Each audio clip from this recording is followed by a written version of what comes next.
Before we get started, I want to clarify that this creepypasta contains detailed graphical descriptions of blood, gore, violence, and those descriptions extend to children. I will try to read those descriptions for the sake of completely reading the story. I don't recommend watching, listening, or reading this creepypasta if you are sensitive to this sort of content. Just want to give a warning ahead of time. Now onto the video. I just want to start off by saying that if you want an answer at the end, prepare to be disappointed. There isn't one. I was an intern at Nickelodeon Studios for a year in 2005 for my degree in animation. It wasn't paid, of course. Most internships aren't. But it did have a perk beyond education. To adults, it might not seem like a big one, but most kids at the time would go crazy over it. Since I worked directly with the editors and animators, I got to view new episodes days before they aired. I'll get right to it without giving too many unnecessary details. They had very recently made the Spongebob movie. The entire staff was somewhat sapped of creativity, so it took them longer to start up the season. But the delay lasted longer for more upsetting reasons. There was a problem with the Series 4 premiere that set everyone and everything back several months.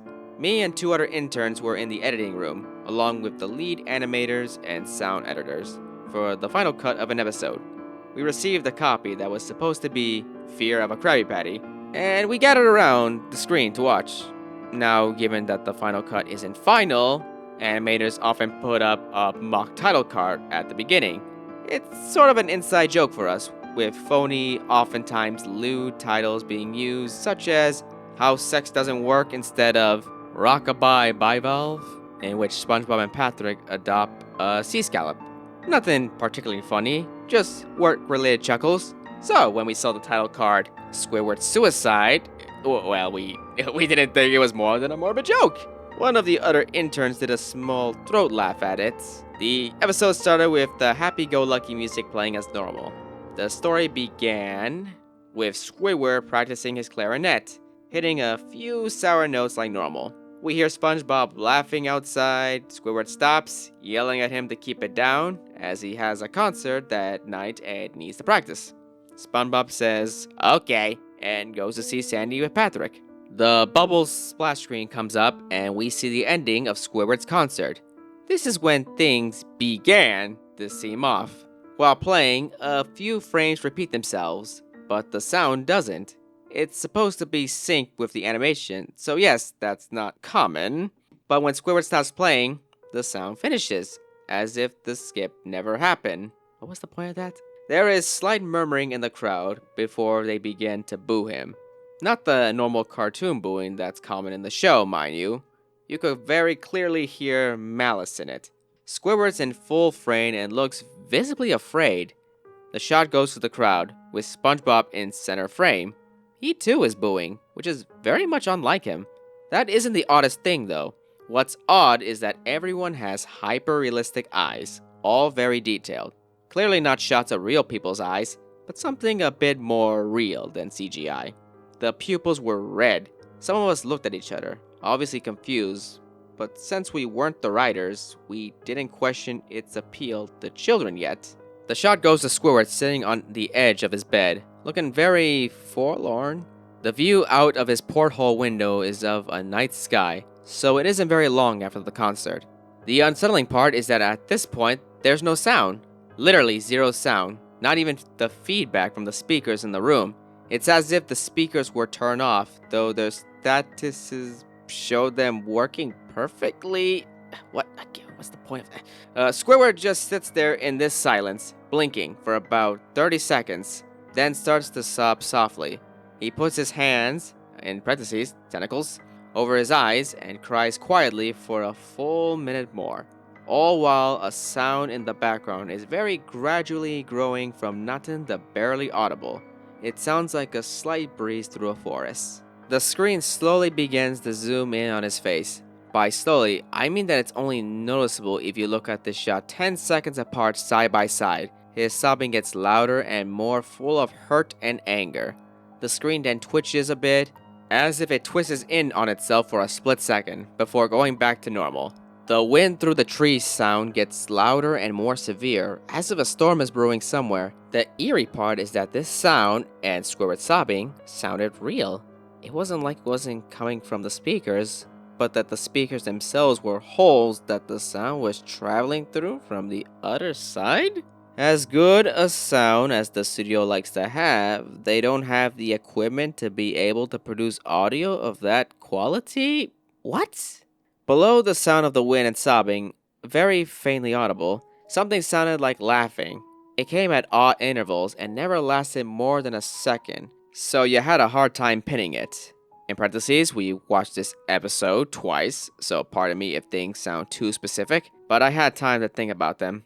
After 30 seconds of this, the screen blurred and twitched violently, and something flashed over it, as if a single frame was replaced. The lead animation editor paused and rewound frame by frame. What we saw was horrible. It was a still photo of a dead child. He couldn't have been more than 6. His face was mangled and bloodied. One eye dangling over it, popped. He was naked down to his underwear, his stomach crudely cut open and his entrails splayed outside beside him. He was laying on some pavement that was probably a road. The most unsettling part was that there was a shadow of the photographer, but no crime tape, evidence tags, or markers, and the angle was completely off for a shot designed to be evidence. It would seem they were the person responsible for the child's death. We were, of course, mortified, but pressed on, hoping that this was just a sick joke. I don't think that's a sick joke at that point there, buddy. The screen flipped back to Squidward, still sobbing louder than before, half of his body in the frame. There was now what appeared to be blood running down his face from his eyes. The blood was also done in a hyper-realistic style, looking as if you'd get it on your fingers if you touched the screen. The wind sounded now as if it were that of a gale blowing through the forest. There were even snapping sounds, like of branches. The laughing, a deep baritone, lasted for longer intervals and came more frequently. After about 20 seconds, the screen again twisted and showed a single frame photo. The editor was reluctant to go back, we all were, but he knew he had to. This time, the photo appeared to be of a little girl, no older than the first child. She was laying on her stomach, her barrettes in a pool of blood next to her. Her left eye was damaged in the same way as the boy, and she was naked, except for underpants. Her entrails were piled on top of her above another crude cut along her back. Again, the body was on the street, and the photographer's shadow was visible, very similar in size and shape to the first. I had to choke back vomit, and one intern, the only female in the room, ran out. The show resumed. About 5 seconds after the second photo played, Squidward went silent. All sound cut out like it did when the scene started. He put his tentacles down, and his eyes were now done in hyper-realism, like the others were at the beginning of the episode. They were bleeding, bloodshot, and pulsating. He just stared at the screen, as if watching the viewer. After about 10 seconds, he started sobbing, this time not covering his eyes. The sound was piercing and loud. The most fear-inducing thing of all was that his sobbing was mixed with screams. Tears and blood were dripping down his face at a heavy rate.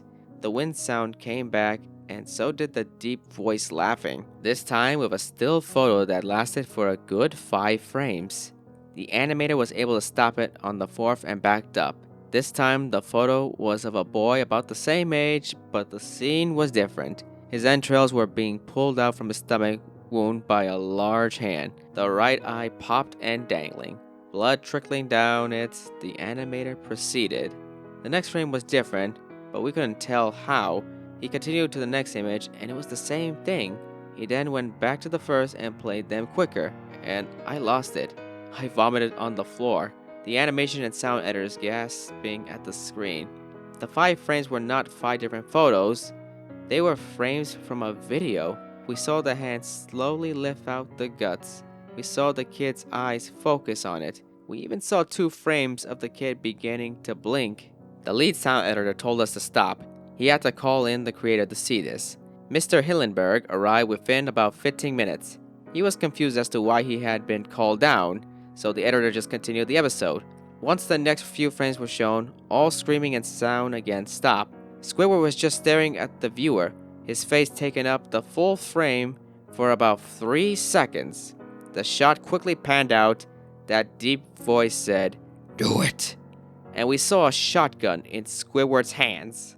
He immediately puts the gun in his mouth and pulls the trigger. Realistic blood and brain matter splatters the wall behind him and his bed, and he flies back with force. The last 5 seconds of the episode show his body on the bed, and on its side, one eye dangling from what's left of his head above the floor, staring blankly at it. Then the episode ends. Mr. Hillenberg was obviously angry at this. He demanded to know what the hell was going on. Most people left the room at this point, so there were just a handful of us left to watch it again. Viewing the episode twice only served to imprint the entirety of it in my mind and cause me horrible nightmares. I'm sorry I stayed. Yeah, why did you stay? The only theory we could think of was that the file had been edited by someone in the chain from the drawing studio to here. The CTO was called in to find out when it happened. Analysis of the file did show as mixed with new material. However, the timestamp of the change was a mere 24 seconds before we began viewing it. All equipment involved was examined for foreign software and hardware, as well as glitches, such as if the timestamp was showing us the wrong time. But everything checked out fine. We didn't know what happened, and to this day, nobody does. There was an investigation due to the nature of the photos, but nothing came of it. No child seeing was identified, and no clues were gathered from the data involved, nor physical clues from the photos. I never believed in unexplainable phenomena before, but now that I had something happen to me and can't prove anything about it beyond anecdotal evidence, I think twice about things. Ooh, boy, this story, I know it's a classic among the Creepypasta community, and it's a pretty old story, originally uploaded on August 8th, 2010 by user SuicideSquidward, and this story was more or less responsible for a lot of the cliches that became pretty common in the 2010s. Hyper-realistic blood, extreme details of gore and violence and all that stuff. Yeah, this story has, it really is one of the stories that's, really boosted that stuff into popularity. There was Dead Bar too, but I think Squidward's Suicide is the story that really pushed these cliches out there. And well, how's the story today? It's bad. It's really bad, actually. This story is like 2 scenes. The Lost of Us itself is just like 2 scenes that dragged on because the narrator of the story, they just what in extreme detail over the most minor, pointless things. They keep specifying the exact frames of everything, and then goes on to detail about the sounds. Oh, we have repeated frames, but then the sound doesn't repeat too, and it's yeah, I mean that's just. It's edited, clearly. I mean, just say that, oh, these videos are edited with a lot of, repeated frames and twitching and all that stuff, but they keep going on with this detail, repeating the same information over and over and over again. And, again, it's just 2 scenes, the concert and when Squidward's in bed, it just drags on, and don't get me started on the descriptive details of the dead children. It's it's so bad enough that for some reason people tolerated this, descriptive details of dead children, and it doesn't help that the story does it 3 times. It gives some of the same details with slight changes, and then, the third one, but this one's different because it's a video, but, it's still more or less the same details, and we made it extra gore because it's a video now, too, and it's just, God. And I was pretty hesitant of reading this story because of those descriptions, especially. I'm older now, and I guess I got to the bit more sensitive things, but I guess that's kind of a good thing because, it at least makes me think twice of what to include if I were to be writing a story. Because, why dead children? I mean, it's besides the fact it's cheap shock value, it's also just disgusting. And, dead children, or children being assaulted, I hate saying that, it's just yeah, like that's just disgusting, okay? And this story, alongside some others, really push in the negative perception that people who write creepypastas are not only just amateur writers, but they're just overly edgy, and it's in some cases just really disgusting people. I'm not saying that this sort of stuff cannot be included. It's just that just please consider why you're writing it, and not just writing it for the sake of being so edgy, hardcore, just discussing interest, to say the least. And a lot of people already pointed out that the intern here would have not ever worked close with the animators and editors. Like, this intern would have not been telling this kind of story. And it's SpongeBob especially. Like, I'm pretty sure there would be a lot of security for SpongeBob of all, shows. So, this sort of thing happening, just why? Like, what? But yeah, this is Squidward Suicide. The first story I've read that isn't a gaming creepypasta, and I read it because, well, yeah, it's kind of a classic creepypasta, but it's just bad without much of the charm that some of the older stories have. Nonetheless, I do like seeing so many fan continuations, reinterpretations, of this story. People trying to see how they can improve the story, retakes, all that. And by all means, I think, despite the original story not being very good, I think it's just great to see that the old creepypastas, more or less evolve with people expanding their creativity into, videos or just their own series with their own storylines. So, hey, props to all that. I'll be open to reading more older creepypastas that aren't video game related in the future, and I guess I'll read them in full and give my own thoughts at the end of the video. Hope you enjoy my reading of Squidward Suicide, and hope you have a great day there.